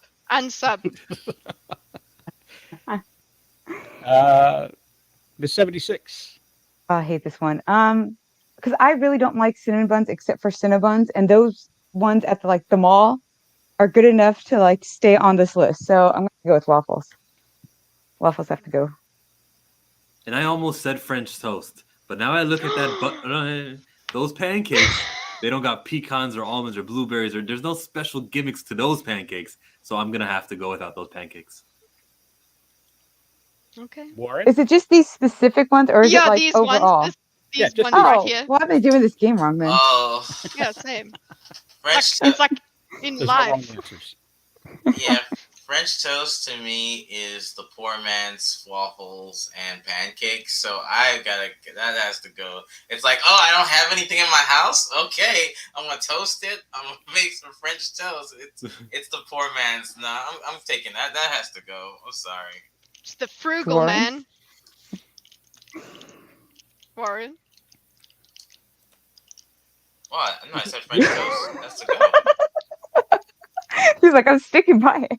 I'm sticking He by it. just- Like a man does. I don't care what you women think. I'm sticking by my decision. Well, my boys always ask for 3 specific ones in rotation. 1 month they're all about French toast. 1 month they're all about waffles, and 1 month they're all about pancakes. But they're never about the cinnamon roll.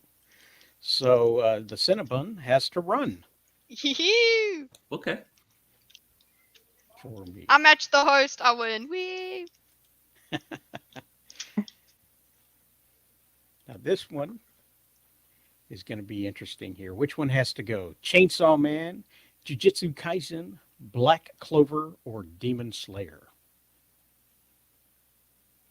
Okay, I'm. Anime fans, you're going to get outed now. Yeah, I don't know, but I don't know the others. I only know Demon Slayer. So Chainsaw Man looks like the one that I wouldn't like. So that's what I would take out. I have the opposite answer because I know Jujutsu Kaisen. That was the only one that I watched of these. Watched the first 3 episodes. I'm not saying it's bad, but it deals with demons and fingers and eating fingers of demons, and that's why I'm gonna have to kick it out. Okay, yeah, that sounds like a good reason. Miss 1776. Oh, Time I for you don't to watch spin the wheel. they're nasty, but I'm going to go with Chillmonger after hearing that description. I'll go with his. Right? Yeah, I would that's have gone with his as well. Andrew, you need to find a car before you saying that blasphemous thing and find a sidewalk and make sure the lights are green. How dare you say that? That's a good show. It's a starter pack for anime. So Warren, what do you get rid of? I've never seen Chainsaw Man, and just from that picture, it looks absolutely ridiculous. So that It has to looks go. stupid. Sorry, that just looks absolutely ridiculous. Like Chainsaw Man, there's gonna be like Lumberjack Man next. Like that just sounds really lazy to me. I'm sorry. Chainsaw Man was the flavor of the month in January. It was Consider Black Clover the new big three with Demon Slayer. just because I haven't seen it, I'm going to have to say Jiu-Jitsu what?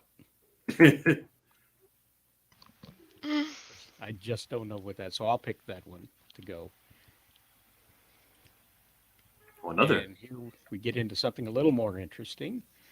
Call of Duty, Black Ops, Grand Theft Auto 5, Fortnite, or Minecraft? Which has to go? Who has the strongest opinion? They can go. Oh, I do. Okay, We're go. talking about propaganda, American military and their video games and what they try to indoctrinate youth with. It's Call of Duty. That can go. I hate that. I mean, I've played it, but of these three, it's the least favorite. Okay, if we're going for games in terms of what I enjoy, yeah, then I would say Black Ops can go because I suck at Call of Duty. So yeah, you can take it out. But in principle, it would probably be Fortnite. Most people just would think Fortnite. But actually, the Fortnite, the base game, the original game, is actually really cool as well. So, yeah, I'm with you. Black Ops. Miss 1776? play any of these, but I'm tired of hearing people talk about Fortnite, so Fortnite's got to go. Wow. Sorry, that might be a thing. brutal that way. What? Even the Reed's live got your chat says back, and Fortnite. So does Nico. Come on, Yeah, Warren. it's Fortnite is not a liked game. I played it for a while. I think why I don't like Fortnite is because when you hear these 13-year-olds talk like they're like some thug, and it's like, kid, Yeah. you're like probably 100 pounds, can barely do a push-up, and you're talking so much smack on Fortnite. Yes. Yeah, Yeah, and- I experienced that. I was like, I'm out. yeah. I'm Oh, like, so calm the it down, community on kid. Fortnite's better than Grand Theft Auto?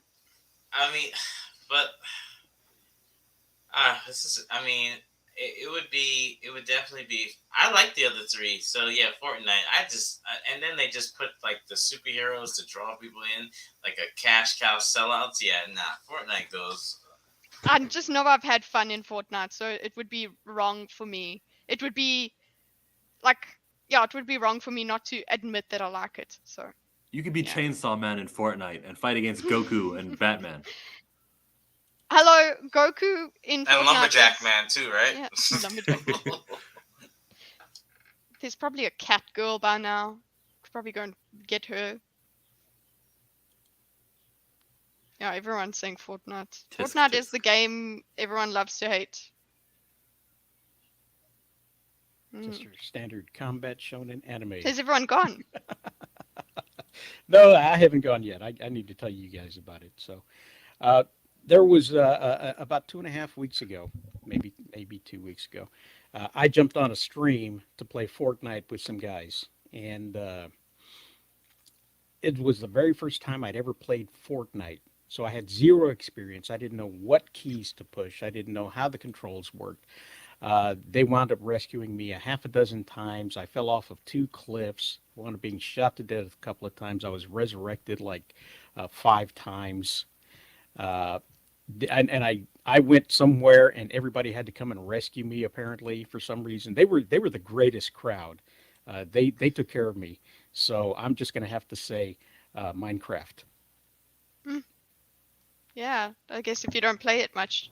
Yeah. I Well, want to see that stream. Please I've give us watched the it. link. I want to see that.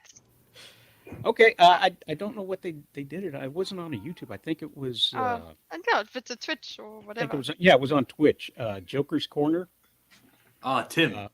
Yeah, I Tim. played with him a couple times. He's nice, and he's Yeah. like good advice and stuff. Yeah. That's the thing. If you're taken care of, which I'm taken care of in most games because they just suck.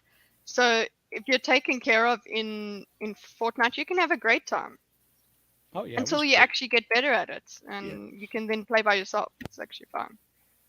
But did you do a building? Is there Clip that. You can play by yourself. It's actually fun. Ooh, phrasing.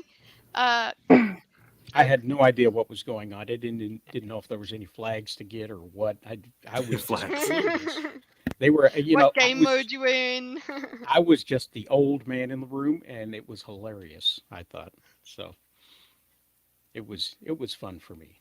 Now, one has to go. These are the movies coming up at the sometime this year. You got Flash, Guardians of the Galaxy, Spider-Man Into the Spider-Verse, or the Blue Beetle with all of its controversy. One has to go. Warren, I know you're keeping the Flash. Oh, you know that. So that's you know that. Oh, am I going? Oh, I thought it was ladies first. That's why. There's a hot Oh, take we- right we- there. we All picked- can go. Ty. Ty's not investing into cinema this year. I think Is it's he easier to making music? pick one in this one. This is like an easier all three, but one can go. Yeah. What you can do without the Blue Beetle. If we're talking about how are we talking about this? Is it like the story or the actual everything surrounding it? Yeah, Because the one with Ezra Miller can get out and get in the sea. Oh Lord, woman. He's Dominic insane. agrees. Dominic agrees. I actually. But then again, yeah, I'm not really for cancel culture, but I just can't believe, considering what other people have gone through, that they've had to keep this guy. It's yikes. I think I'm not for cancel culture, but if we consider cancel culture when you go and see someone's tweet from 10 years ago and then you use Yeah. that again, I'm not for that. But I do think like something you crime. do, yeah, Yeah. like that's I'll cancel. Yeah, you a for whole that. ass crime. Yeah, you can maybe. Yeah, exactly. That's for me. That's why I would get rid of it. Of these Not three, not for the character. Flash is at the ending of the DC story, so like that's it. Guardians is also the ending of their MCU, appearances. That'll be that. And then Blue Beetle's the end of the, similar to Flash, the end of the DCEU. Spider-Man Miles Morales is the only one that has trajectory into the future. There will be a sequel. We already know about that, right? But it is still the one that I'm going to eliminate for diversity's sake because I do not need a secondary Spider-Man as an Afro-Latino. I need Latinos with their own franchises, and that's what Blue Beetle's about to do right there. Oh Lord. Okay. You don't want tokenized. Yeah. Jaime Reyes. Miss 1776. I'm gonna go with the Spider-Man, just because of the controversy around that one. If it's the Spider-Man movie, I think it is. So, but really, I only care about the Guardians here on this one. That's probably the only one I'm going to see unless I'm told to see otherwise. I'm sorry, it's true.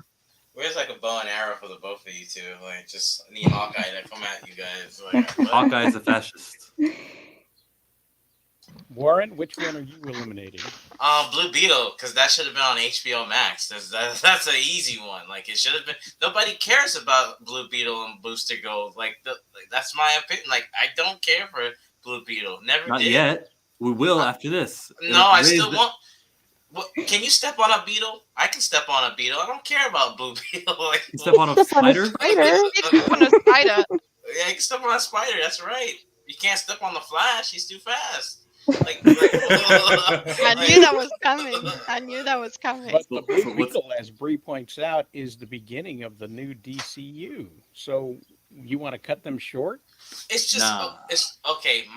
I just don't see like Blue Beetle. I've been in the comics for a long time. I've heard my friend mention about Blue Beetle and Booster Gold, right? But I've never once said I'm gonna pick up a comic or care about Blue Beetle. I think the only time I cared about Blue Beetle was when he got killed by like the Black Lantern or something like that. I was like, oh man, I'm sorry, Ted Cord, my bad. I didn't know you died like that. Like, it's just nothing. I didn't really like.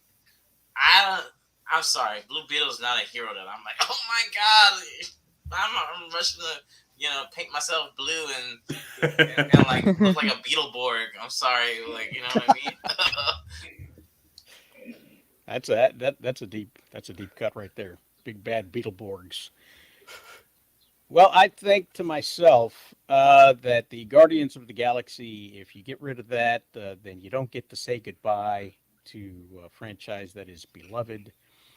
If it's problematic for anybody other than a Afro Puerto Rican to cancel a Spider-Man, so I'm not going to do that. I think that the Blue Beetle is the beginning of the new DCU, and I want it to have a chance. So I will have to call Flash a flash in the pan and just I cut love it these. out and get rid of it and call it a loss and move on. Yeah. Tax write-off somehow. Yeah. What should have been on HBO Max was the Swamp Thing TV show got canceled way too soon. You know what, Nico? You're right. They don't even put it on the streaming service. You have to buy it outright on platforms like Vudu and others. James Wan was cheated out of that because of a merger. Ding, ding, ding, ding, ding. That's what happened. It got Warner Brothers merged with AT&T, and the one thing that they got rid of pretty quick was the DC streaming service and the DC platform that they had built up for online comic books and movies and things like that.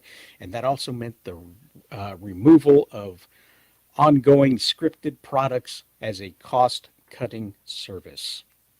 So they did the only thing they could do, which was keep the contracts with the digital streaming services like Vudu, and everything else was put away.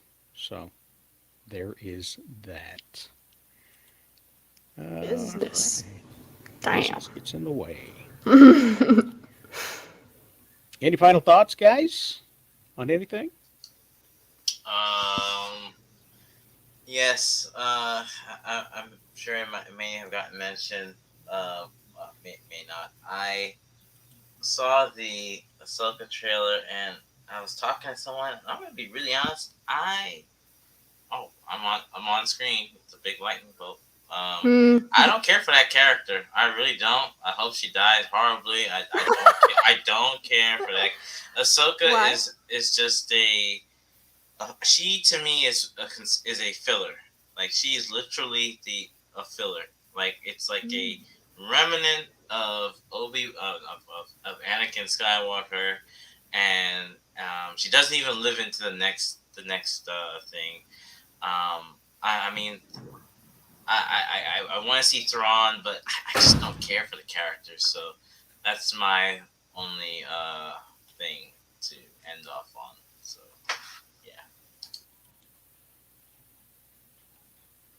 yeah. You got to keep talking. The camera was still on. Yeah.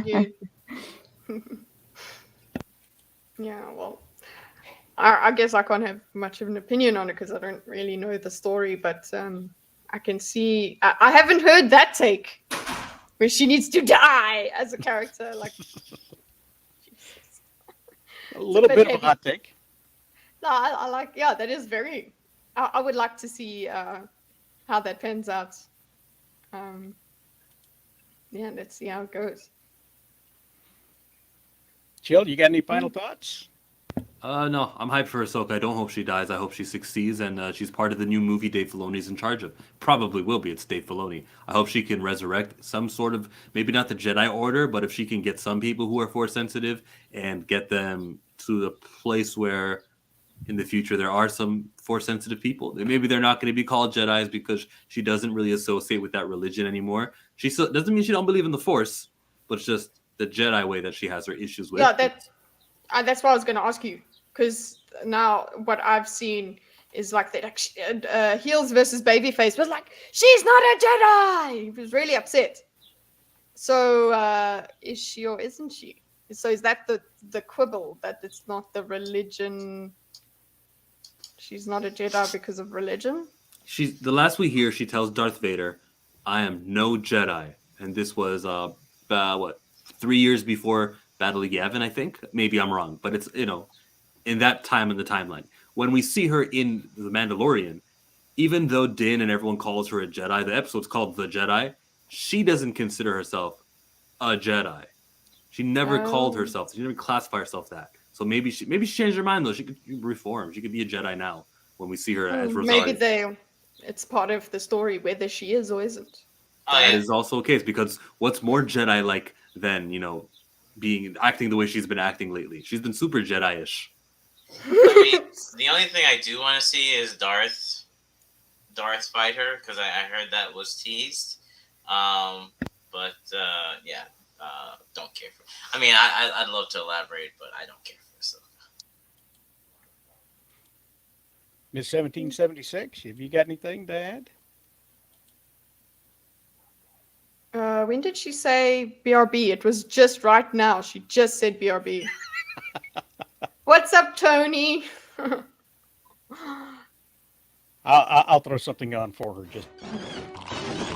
Hey, pal. You just blowing from Stupid Town? We now return to the Transformers. Bruh. What's up? I love the way that ended with bruh. That was very well done. Oh, I think that was Chill that said bruh. Yeah, no, that's what I'm saying. It was so well timed. Perfect. Yeah. Hello, All right, Tony. Yeah, hey, Tony, how you doing? Go rewind like an hour and 56 minutes ago. We were talking about Dungeons and Dragons and Ahsoka and Mario. Yeah. Yeah, late. Yeah. Since everybody was late, here's the intro one more time. It's a brand new.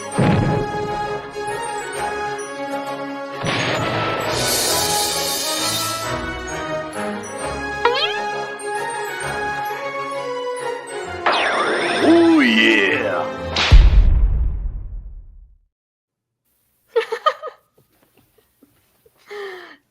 Do you change? Are you going to change it every week according to the little? Are you going to? He thinks he's going to change it every week, and then he's just realizing how much of a work that would be, so he won't. He's like, yeah, Mario's still in the theater, so he'll keep it for next week. It's all good. Well, I cut it down from the 30-second intro to about 16 seconds because I thought that was just a little too long. Yes. Seeing as how 60 seconds, people make a decision to stick around or leave. So didn't want. I like it as like a because the start of streams, people have those like placeholders for a little while. But yeah, I guess with us smaller streamers, we don't have that luxury of having those long, funny intros that everybody can enjoy.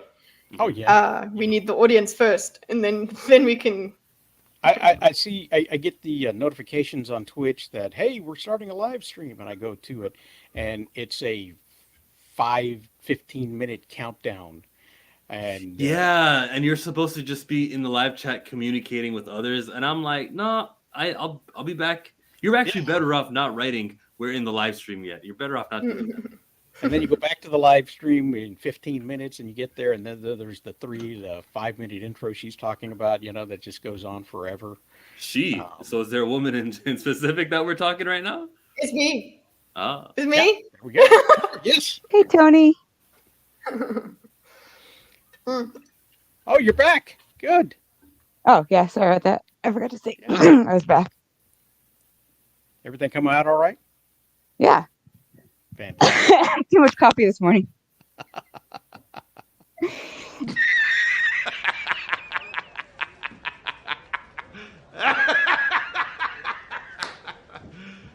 You serious?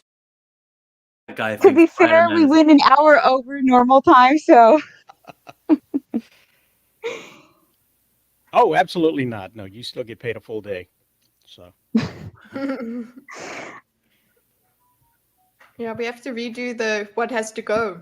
You can be the swing vote on those things. Absolutely. Yes. We'd love to hear what your take is on what has Yes. to go. We did a lot of, let's see if we can go back over here. Just to recap, For those who want to go back through the live stream or catching up on this, we spoke about the Star Wars celebration. We talked about the writer's room in Deadpool 2.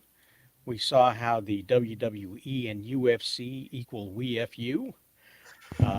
We talked about the Blue Beetle joke. We talked about how D&D removes half races. And then we played a game of One Has to Go. So if you're coming in late, please come back in, watch the broadcast from the beginning, and enjoy everybody wandering in one at a time. It was awesome. And Yeah, sorry about that. There, Miss 1776.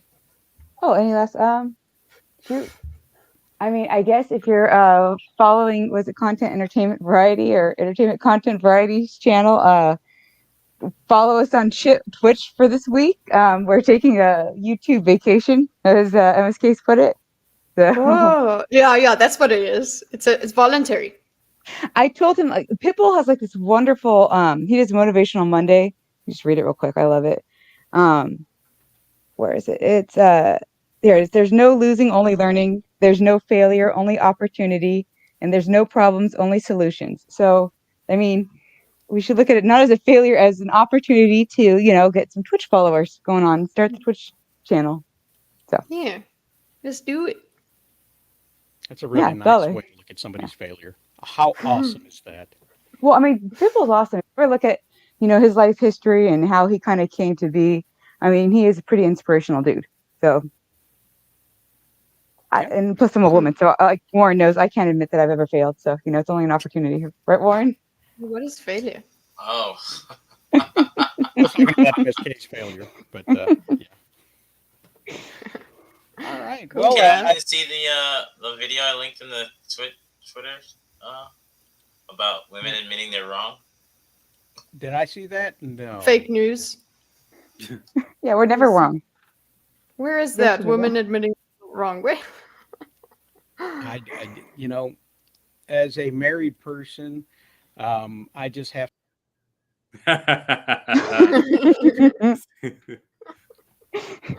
Very well done. Well, I guess that that wraps it up here, guys. We had a great time here today. We had a pretty good show, I thought. And, we're going to do it again next week. So until then, go out there and have a happy Easter and make it a great day. Happy Easter.